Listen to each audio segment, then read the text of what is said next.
In today's video, I'm going to teach you how to fast forward a video on CapCut PC. If you want to speed up slow footage, shorten a long clip, or create a quick fast forward effect in your edit, this is one of the easiest ways to do it inside CapCut on desktop. The process is simple, and once you know where the speed controls are, you can make adjustments in just a few seconds.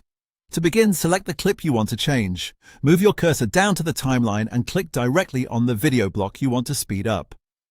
This step matters because CapCut only shows the editable settings for the clip that is currently selected. When the clip is highlighted with a white border, that's your confirmation that the program is focused on the right file and ready for changes. Once the clip is selected, move your mouse up to the settings area in the top right part of the screen. This panel is where CapCut keeps many of the controls for the item you're editing. At the top of that panel, you'll see different tabs or sections.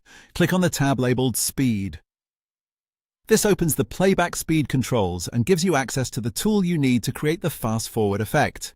Now it's time to adjust the speed. In the speed section, look for the normal row. You'll see a horizontal control with a times value, which is usually set to 1.x by default. That 1.x setting means your video is playing at its original speed. To fast forward the clip, click and drag the circular slider to the right. As you move it, the video becomes faster. For example, setting it to 2.0x makes the clip play at double speed. If you push it to 5.0x or even higher, you can create a much more dramatic time-lapse style result.